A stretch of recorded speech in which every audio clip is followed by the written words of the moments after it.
Hello and welcome to tonight's episode of Heal with the Real. And Heal with the Real started back in 2021 when I was or found myself coming out of an abusive relationship. And I wrote my book, Fix Your Future, because I wanted other survivors to be able to understand how to heal after domestic abuse. For me, especially, I held on to a lot of trauma unknowingly, and I went into unhealthy relationships, one after the other. And so I want other survivors to realise that there is life after abuse and you can find yourself again. So I invite on the podcast survivors of domestic abuse to come and tell their story, and in the hope that we can just help one or two survivors. If we can help millions, amazing. But yeah, tonight's guest is Gill Davidson, and over to you if you want to say a little bit about you, what you do. Yeah, over to you, Gill. Thank you, and thank you, Amanda, and thank you for having me on your podcast. I really appreciated it, and I'm really excited to be here. So, a little bit about my background, I suppose, to make a long story short, otherwise I could just go on and on about it forever. I've been a mental health nurse for 30 years, and then more recently, over the past 5 years, I've worked as a coach to help people regain confidence and self-esteem after, I suppose you'd call it, after being involved in traumatic challenges, whether it is abusive relationships or other things. And I think what I always tell people, because I'm a mental health nurse, what I find is that a lot of people will say to me, why didn't you just become a counsellor? Why didn't you do CBT or DBT or whatever? And I always tell them this. After I was involved in 2 abusive relationships, one of them was physical abuse, the next was emotional abuse. After the emotionally abusive relationship, I had counselling, a good lot of counselling, about 4 different counsellors, lots of different antidepressants, and it helped me. You know, I would never put counselling down. Counselling helped me with the clinical symptoms, anxiety, depression, suicidal thoughts, most definitely, and the medication helped me with that massively. And sometimes I think without medication, I might not be here now to tell my story because of how low I got. I remember at one point actually making a plan to hang myself in my garage, and I bought some rope. And then I just sat there one day and I thought, what if my son finds me? I can't do this. If my son finds me, it's going to destroy his life. So I had the counselling, I had the medication, and slowly came out of where I was and started to just feel a little bit better about myself again. But that was 2011, 2012. And even for the years after that, I knew that I still wasn't the person that I'd been. My confidence was shot to pieces. My self-esteem was shot to pieces. The trust in men was just absolutely zero. It was zilch. I had no trust in men at all. And I was looking for something actually at that point to help other people, because I still didn't realise what I still had going on. I didn't realise all that. It's only when I look back that I realised that confidence, that low self-esteem, that mistrust was there. I thought it was okay.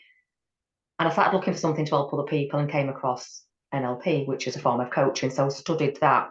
And it was going through that, because we had to work in groups and in pairs and things.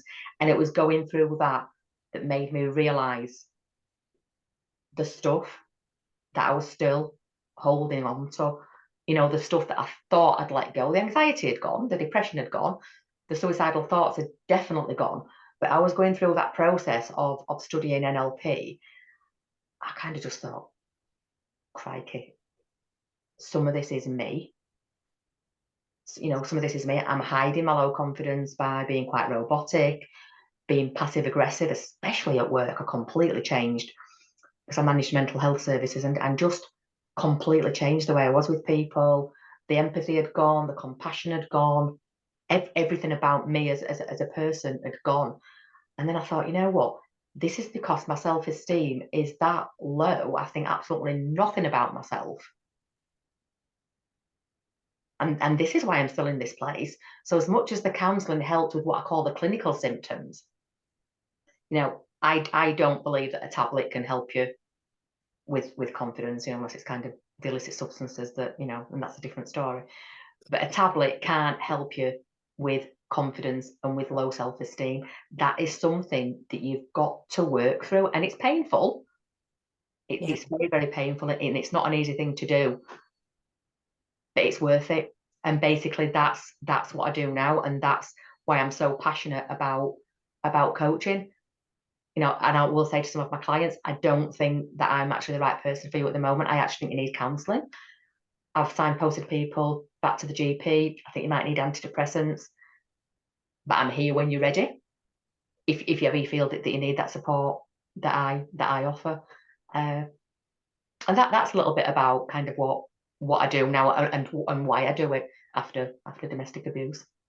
And I think it's important, isn't it, to know that actually that person isn't ready right now, and be able to say that and not just try and help everybody, because we're all going through different stages, and it may be that that stage is not right for me right now of the the coaching, because I think that is for me the next level of what what's your purpose, where do you want to be now, you've kind of working on your self-confidence, your self-love is growing, and you want to find your purpose. I think then you're in that right place, aren't you, to maybe get that coaching and kind of find, right, okay, what's for me.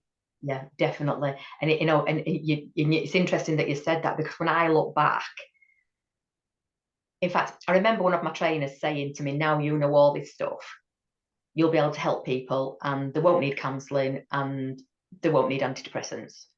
And at that time, I believed what he was saying to me. Afterwards, it's like, no, there is a place for every intervention in someone's recovery. And I know that had I tried NLP coaching when I was in that really dark place, there's no way I would have been able to do some of the things that as coaches we do. I know I needed the counselling. I needed to talk. I needed the medication to help me sleep, to help me eat, to keep me well, to stop me from the racing, awful thoughts that were going through my head. And if someone had tried to work with me then about, right, tell me what you want from your life, where do you want to be this time in 12 months? I'd have been like, I don't, I just want to live. exactly. I just want to live. I just want to live. I just want to be here. Thinking about doing something different, or finding my purpose and my passion, it's like it would have created more anxiety for me. Yeah, I get that. Our paths are very, very similar. Can we talk a little bit about that, and how, like, you were in a physically abusive relationship, and then you were in an emotionally abusive relationship. What can we talk a little bit about the abusive one, how you managed to escape? Just, I don't want to go too deep into it. I don't want to, be re-triggering people, but it's just nice to know. Or even going back, like, as I speak in my book, I go right back to my childhood, and I talk about all the little traumas that have kind of gathered up, and that's led me into then going and choosing these unhealthy relationships. Was that something similar for you? Looking back, most definitely. And it's only quite recently that I've actually really kind of looked at that and thought of that. So when I was about 19, I met a man that was quite a bit older than me, and he was married, and we had an affair, and it lasted a good few years, and then it ended. And it's only recent when I look back, I just think, is that possibly where this started? Obviously, he kept saying he was going to leave his wife, and then he didn't, and all that kind of stuff. And I remember being really, really hurt by that, really felt quite anxious when it ended, felt quite anxious throughout it, that he kept saying he was going to leave it, and he didn't. Then the next relationship after that was the one that was physically abusive, even though the married man is actually my son's dad, even though there was nothing like that with him, nothing at all, as in physical stuff. And then you look back and you just think, is that where it started? Is that a point when maybe unconsciously I thought, what am I really worth? Yeah. Am I really worth somebody's time? So then, do we then go for people that are unavailable? I don't know. So the next guy, the lad that was physically abusive, was a little bit younger than me. And again, I think I was quite flattered by his attention. Really nice looking lad, a bit younger than me. But the abuse started quite quickly. After about 6 weeks, I think I remember him first raising his hand to me. I didn't do anything about it. I didn't kind of, what do you think you're doing? You're not doing that to me. Get out. Whereas now I would. I accepted that. And I accepted the physical abuse and accepted his sorries and his tears, and I won't do it again. And obviously it carried on. Until a point I just remember thinking, enough's enough. I've got to end this. And it did end. And then I found out he was seeing someone else, and I was absolutely gutted. Absolutely gutted.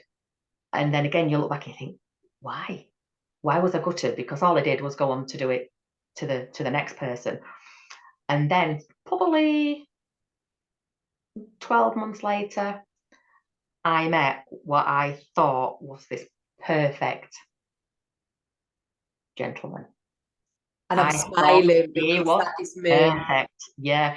He'd come along on his horse, the knight in shining armour, rescued me. He knew a little about my past, which I didn't know he knew. Okay. So obviously it would appear that he's kind of used that to worm his way in. He would bring me flowers. I'd come out of work, and there'd be big bouquets of flowers on the bonnet of my car. Wow. He'd take me out. He'd make me laugh, show me off, and want to kind of be touching me all the time and arms around me. And I'm like, this is just perfect.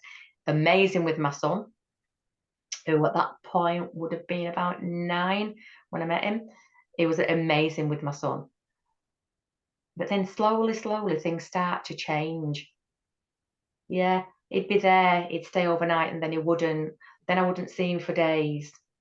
Then he'd appear again. And I think, again, we accept these things because at that point, we still think that that's all we're worth. That somebody can come in and out of his lives how they want, when they want, and we're grateful for that. Yeah. Because that's all we think that we're worth. And it's interesting that relationship lasted for 10 years on and off. It was not most of it was an awful relationship. But my mum said that after 3 months, she knew. Wow. She knew that there was something not right about him. He'd had a particularly traumatic childhood, he said. I know his mum had bipolar and she was quite unwell. And I think what we try to do, especially if you're a bit of a rescuer like I was, you think you can fix these people. Yeah. You really can't. You really think you can fix these people. I was actually just on messaging someone this morning about a similar thing that she's going through at the moment. You think you can fix them. You think you can make them confident, make them feel loved, make them forget about the childhood trauma. You can fix it, and you can't. They've got to fix it themselves when and if they are ever ready. That guy that I was with was never ready. He blamed me for all sorts of stuff that had happened when he was a child. Blamed my son for all sorts of stuff that had happened to him. He just wasn't ready to take responsibility. And I think when we get to that point where we can accept that person's not ready to take responsibility, that person isn't going to do anything about the way that they are, whether they think it's okay, whether they're aware of the way they are or not. I can't do this anymore. Yeah. And as Ray said earlier on your TikTok live, the feelings don't just go away. You might make that decision, this needs to end, but it doesn't mean that your feelings go away. And you need to grieve that. Yeah. You need to grieve that. There's a few things there that I want to just go talk over what you have just brought up. So the flowers in the beginning, classic love bombing. We all know what that is. We think that this, like you said, this knight in shining armor's coming along to rescue you. Very similar for me, very similar story. Thought he, is going to be my forever love. And you have all these expectations. And then there was another thing, you know, the gaslighting later on quickly changed into blaming everybody else for the way he is. But we want to rescue these people. We do, because we haven't rescued ourselves. Yeah. I think, you know, and we want to be able to, you know, I can change him. No, you can't change anybody. They are what they are. They can only, like you say, can only change themselves. So a few early red flags, and I think as well, the other early red flag you mentioned was about going into that relationship where he already had another person, you know, his partner in his life. I remember when I first met my last narcissistic relationship, he'd only come out of a relationship 4 weeks prior. Now, if I'd have thought about it, actually, that is an unhealthy sign, because how can you suddenly go from one relationship, come out of that, have no feelings for that person that you've been with for however length of time, to then go in and straight into a new relationship without giving yourself that time for grief?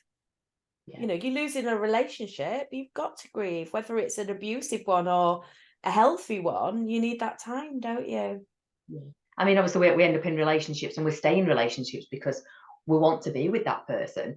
And all the way through this relationship that was emotionally abusive, and, you know, he never touched me, never laid hands on me, never. Now, for me, that what I went through in that abusive relationship was far worse than what I'd gone through in the physically abusive relationship. Yeah. You know, for me, and I know this is not for everyone, you know, so I am speaking from my own experience. For me, the bruises healed. The bruises healed, the broken nose healed, the chipped teeth got sorted out. When I think about that now, I feel nothing, absolutely nothing. He did what he did, and that's it. The emotional abuse, obviously, it lasted a lot longer, but that was what really made me ill.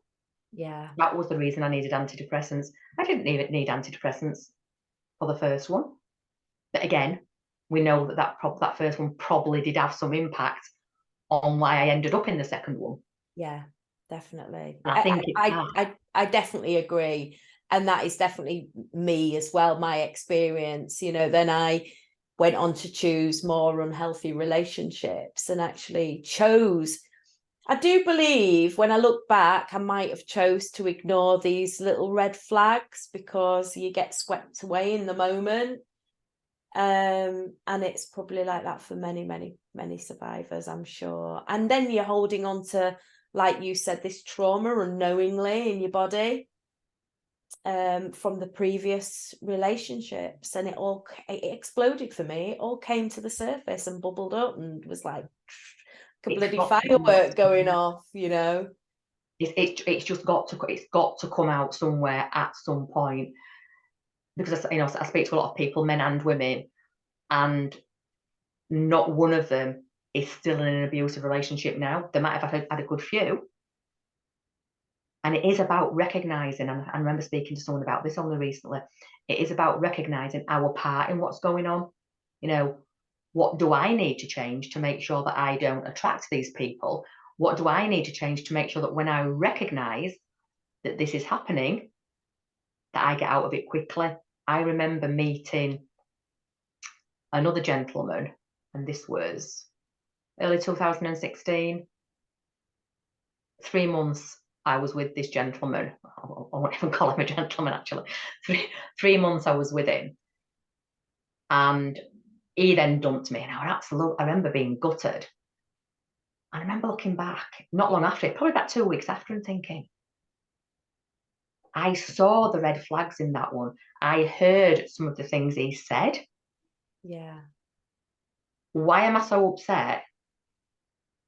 Why did he even let it last that long? And even now, I think it was, whether you believe in kind of the universe and law of attraction and all that kind of stuff, I truly believe it was just one more thing that was sent to me, just one more thing to say, is this what you really want? Yeah. I believe that. Is this what you really want? And I remember telling a friend about him more or less straight away when he dumped me. And she says, I promise you, give it a week or 2 weeks, you'll be laughing about this. And I was. And when I sat and talked about it to her, it wasn't him, it was the rejection. Yeah. Your ego. Yeah, it was the Yeah. rejection. And Yeah. think, and when I think about this guy now, it's like, God, why did I even get into this sort of relationship with yet another person that I could see probably not a very nice person? Yeah. It's really interesting that you say, because I completely believe in the law of attraction, and when it does come and just nudge you a little bit, it does it for a reason. And I believe that because we can stay on this forever circle, doing the same things, and we keep getting that nudge, keep getting that nudge, keep getting that nudge, but we're still on that wheel and we haven't woken up yet. And until that nudge gets louder and louder and goes, oi, you need to get off this Yeah. constant wheel. It's like, And then what are you doing? start Yeah. to wake up. What are Yeah. you doing? And that is about confidence and self-esteem. And actually, I think recognizing what triggers you, recognizing why does this keep happening to me? What can I do to change it? And maybe it is, right, my confidence is shot to pieces. I'm grateful for any attention I get. Maybe it's because someone doesn't want to be by themselves. They don't want to be on their own. They like being in a relationship. So they'll take anything rather than spend that time and step back and think, right, okay, what do I really want from a relationship? Yeah. What am I worth? Am I prepared to live the rest of my life in a relationship that doesn't give me what I want, even if it's not abusive? Yeah. There's people that are in relationships, they're not getting what they want because of different values. The partner might want to do one thing, the person wants to do another, and they're just not getting the needs and the values met. And sometimes it's not abusive, it's just something that just is not working for those two people. Just doesn't align to Yeah, what, that's it. Yeah. whatever you want to achieve, or what your purpose is, or what your goals are in life, I guess, as well. Mm. So talk me through how you start recovering. So you've left the emotionally abusive relationship, which for me, I agree, was the hardest one, more than the physical, because you can't see these emotional scars and you hold on to them and you don't know. How do you then go through to beginning that healing process? I think a lot of the times it can be even after the event, it can mean that someone might need counselling and medication, because I think a lot of people don't recognise that they need that support until the relationship's over. Some people need it while it's going on. For Yeah. one, I had a lot of counselling. I actually started the antidepressants during the relationship, but it was after it broke down that I had more medication and the actual counselling. So for some people, it might be that it might mean that they need someone to talk to, someone to offload on, someone just to reassure them that everything's going to be okay, and medication to help them sleep, get rid of any kind of unwanted thoughts that might be there. For some people, that's enough. Yeah, I speak to a lot of people. That's enough. That's worked for them. They're carrying on with their life and they're really happy. For other people, they still know that there's something missing. They don't feel like they did, and they're looking for something else to help them. I know you talked about self-care on your TikTok earlier, and some of it's about self-care. What is it that you do that makes you feel good? Is it walking? Is it swimming? Is it getting to the gym? Is it painting? Is it reading? Is it spending time with friends? What is it? Find out what works for you and do those things. Is it having an early night? Is it drinking more water? Is it eating healthily? We all know the things that help us feel better about ourselves. And it's starting with small steps Yeah. and building the confidence to how we feel inside. And then you might get to a point where you think, you know what, I'm doing all those things. I still know that there's something else I want to do. And then it might be about finding a new job. Maybe you want to leave that old job behind and do something new. You still might not be ready for a new relationship, and that's fine. It's finding out what works for you and what makes you happy. And I think sometimes when we find ourselves in those moments of doubt again, which happens, what I say to people to do, and I still use it myself now, because my life's far from perfect, is I pretend I'm watching myself in a film and I'm critiquing this film, and actually, right, okay. So I suppose it's called, in a way, you're dissociating. So you're dissociating from yourself and watching this person who is you. So you're watching this person who is you, but as they're going along, it's like, right, what could I have changed there? What could I have changed there? And you are learning from past experiences, so that anything similar happens again, you've got a way of dealing with it. Now, life's not perfect, we know that, and we'll have its ups and downs. Even though I've kind of trained as a coach and I've done all this other stuff, I still have down days. And Yeah. sometimes I'll get out of it. I'll think, right, okay, if I don't sort this out today, what's going to happen? I'll have a bit of a down day. I won't want to do anything. I probably won't get dressed, or I might not get dressed until later on in the afternoon. And sometimes I still do that now. Or sometimes, like, you know what? I feel a bit crappy. I'm going to make the decision today that I'm going to do nothing. So I've Yeah. still made that decision that day, the best thing for me that day is to do nothing. Yeah. And we have to give ourselves that grace sometimes, don't we? Yeah. And not feel bad about doing nothing. Yeah. Yeah. I think sometimes there's too much emphasis on always being busy and having this routine and doing all this kind of stuff, when actually sometimes it's okay to say, you know what, today I'm doing sweet FA. Yeah. I'm doing nothing, or I'm not going to get dressed, or I will get dressed, but I'm going to sit and watch Netflix. Because sometimes that's what we need. We just need to get his energy back. And the way of getting his energy back is different for different people. Some people might say, I'm going to go to the gym, that makes me feel better. I'm going to go for a swim, I'm going to go for a walk. But for others, it's sitting and doing nothing, and that's okay. Yeah. Yeah. Yeah. It's funny, I was laughing because me and my partner, he loves to watch TV, whereas I don't watch TV. I find it a waste of time. So we were having this discussion this weekend, and he was like saying, well, that's what I like to do. So it's just about accepting, isn't it? Understanding people relax in different ways. For me, I couldn't think of anything worse. I feel like sometimes I waste my time if I'm watching telly, but sometimes I just need to chill out as well and just think, right, okay, I'm going to watch a bit of telly. But yeah, it's kind of the last thing that I ever normally put on is the TV. So my partner, when he wants to relax, I've known him start decorating. I'm like, what are you doing? Oh, I just feel like, I'm like, why don't you just relax? Why don't you just come and sit and watch TV? Now I want to do this. I'm like, why? But this is way of relaxing. He Yeah, enjoys DIY. He likes doing it. yeah, I can't think of anything worse. yeah. It's just about having that understanding, isn't it? And we're all different, and we all enjoy different things. God, it'd be bloody boring, wouldn't it, if we Yeah, were all the it same? would. Yeah, we all need different things. We all find value in different things. And if you can make it work and find someone that either you value the same things or you don't value the same things, but you can appreciate those differences, then Yeah. that's What would be a typical day like for you? the day for me.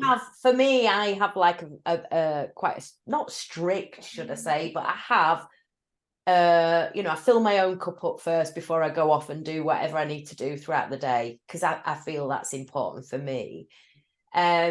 Is there a certain routine that you use, or is there something that you use on a daily basis that really helps you? What I find works for me more than anything before I start work, whether it's a Zoom meeting or other things I need to do, I get out with my dogs. Yeah.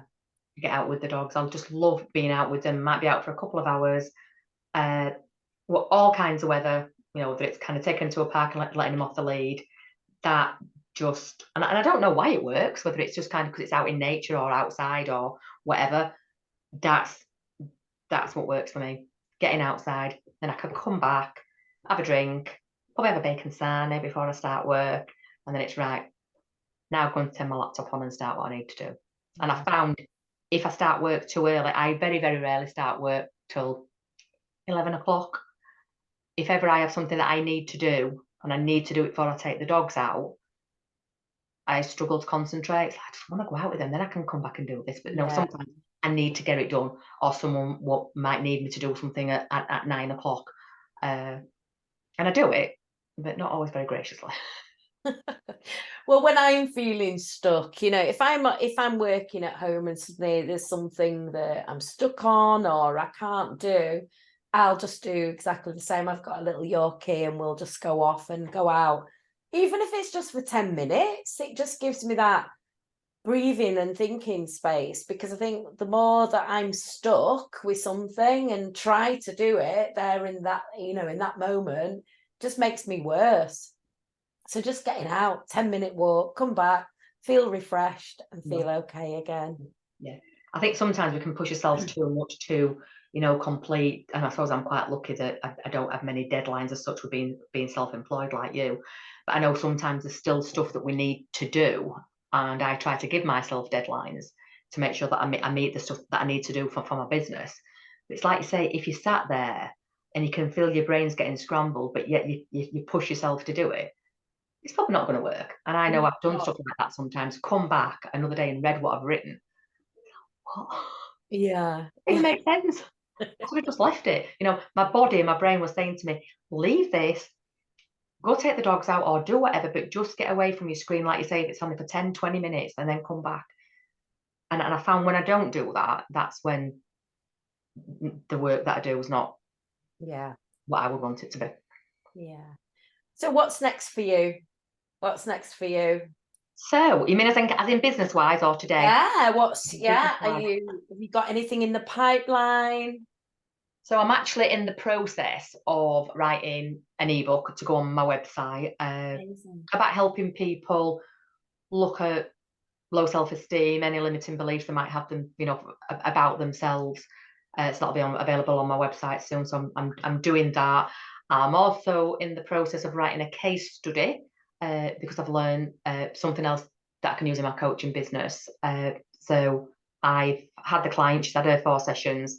So I've now to write a case study and a 1,500 word reflective account. So that's in my diary for later today and tomorrow. And then the rest of it is just to keep helping the people that need my services. And I always make it clear that I work with men and women. And I must admit, if I'm honest, Amanda, when I first started this, I just wanted to work with women that had been, abused. I didn't want to work with men. I just wanted to work with women. But as my business has gone along, it's kind of, what? Men go through this as well. And it might not always be an abusive relationship that's left someone feeling lacking in confidence and with low self-esteem. So basically that is what I do. I work with people where the confidence is low, where the self-esteem is low. They come to me, they tell me a little bit about why it's like that, but I don't need to know too much unless they want to tell me. I might signpost them back and say, look, actually, I don't think I'm the right person for you at the moment. I mean, if somebody ever came to me with suicidal thoughts, it would be, you need to speak to your doctor. I'm happy to carry on working with you, but you need to speak to your doctor. You might need antidepressants, you might need counselling. So for me, it's making sure that I'm the right fit for a person. It's not just come to me, I can help you. I need to make sure that I'm the right fit to give people what they need. And if I'm not that person at that time, to say to them, right, this is what I suggest, what I recommend you do. Amazing. And you're right, it is men too. So men need that support. And I think there's such lack of support for men. And there should be more. So, I take my hat off to you for opening it wider for men as well. We're coming to the end of the podcast. Is there anything that you may want to talk about that we've missed? Anything that you can think of? I know you just mentioned about limiting beliefs. Do you want to just open up a little bit more on that? And then maybe if you've got an ending that you want to finish with, that'd be lovely. Yeah. And I think when I think a lot of people don't recognise when they have beliefs about themselves that limit what they might do or what they think they're capable of. And I sometimes think when we talk about limiting beliefs, people say, what do you mean limiting beliefs? So I'll say to them, well, is there anything that you believe about yourself that makes you think that you can't do something or you're not capable of something or you don't deserve something? And I find it's a really powerful question. And a lot of people in the first instance will say, well, no, I don't believe anything. But then you talk to them about, right, okay, so tell me a little bit about why you think you might, like we've done, why you think you might have ended up in this situation, why you think you might have ended up in this relationship, why you think you might have ended up staying in this job that's not making you happy. Then they come out with the stuff that is actually limiting them to moving on. So I think when we can look at get someone to understand their own thoughts about themselves, where they can see then that they limit themselves because of the way they think about themselves, then we look at confidence and self-esteem and how it's all tied in to limiting beliefs. So it's definitely be open and honest about what you see limits you. Write it down. Write down what you believe about yourself. I've had people say to me in the past, well, why would you ask someone to do that? Why would you ask someone to write down negative stuff? Because it might trigger them, and it might. But I'm also a great believer in recognizing those triggers, because I think sometimes, well, most of the time, especially the people that I've worked with, when we recognize what triggers us, we can do something about it. Yeah. If we continue to ignore what triggers us, or we don't acknowledge what triggers us, it's just going to carry on. It's like, find out what triggers you. Find out. And I'll say to a lot of people, once you find out what triggers you and you accept that as actually, okay, yeah, I know that triggers me, it loses its power. Yeah. It And loses the its past, power. isn't it? A lot of the time it's these beliefs that have happened in our past that stay in our memory, and then that thought is continually into adulthood. Like, this is what I believe about myself. As an example, I was told that I was a mistake when my mum had me. So then you go on to think, well, actually, I'm a mistake. Just little small things. I had a great childhood. But that little trigger there can be a trauma. Then you can go on believing, actually, I'm a mistake. It shouldn't really be here. So it's those beliefs that you pick up along the way that then start getting to bigger belief patterns, and it can take a bit of unpicking, definitely. Yeah. So final words, Gill. Any final words? I don't know. I think it is just about, if we're looking at abuse, believing that there is life after abuse, because there is. Many people have proved that, and that ultimately you can, and I know this is a bit of a cliche, and I know that, but ultimately you can do whatever it is you want. It's about, what is it that I want to do? What is it that's holding me back? Recognize what's holding you back. How can I get where I want to be, and believing that you can get there. Yeah. And learning, going away and doing the action, because it's yes, you need to believe that you can get there. You need to have that belief first and foremost, but taking that action is so important. Right, okay, how do I get there? How am I going to get myself from A to B? Is it something I need to learn? Do I need to go and look about, okay, what's the signs of healthy relationships? Do I have to learn that because I keep picking the wrong relationships? Or I want to start in business. Okay, how do I go about doing that? Going and learning. It's about taking that action, isn't it? And even if it's a baby step, one step a day. Yeah, it's about not overwhelming yourself, isn't it? It's in the right direction, isn't it? And getting the help and support from someone that can give you it, and not struggling along and getting yourself all wound up and overwhelmed. It's working out, where do I want to be, and like you said, how do I get there? What do I need to change? What do I need to change about my mindset?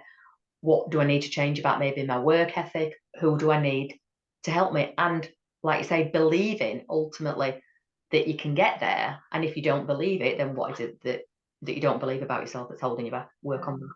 Yeah.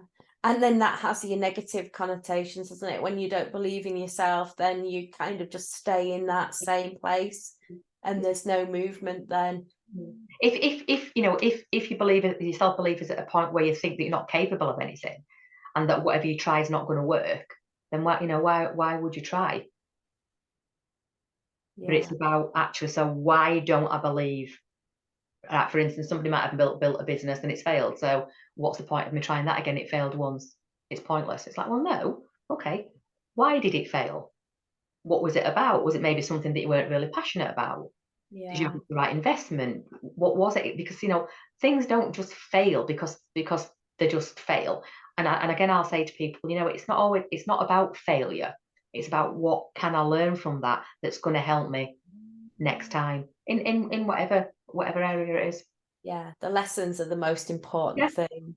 Right, what am I going to take from that? And I'm actually, you know, even though these relationships have happened in my life, I'm actually grateful. Yeah. I don't know how you feel now, but I'm truly grateful for that, giving me that nudge and waking me up. And where I am now, you know, I wouldn't be where I am now or doing what I am doing if it hadn't have been for that in my life. Jill, you've been amazing. Thank you. Thank you so much for being on the podcast. I really appreciate it. And do reach out. Have you got an email or socials that people can reach out to you if they need you? Yeah. So my email address is contact@gilldavidson.com, and my website is www.gilldavidson.com, and I'm on Facebook, but I do most of my stuff on LinkedIn, and I'm just Gill Davidson on LinkedIn. Amazing. The self-esteem coach. So thank you. No, thank you. Really appreciate you being you. And being so vulnerable and open. Thank you. Got to be sometimes. Thanks for watching, everybody.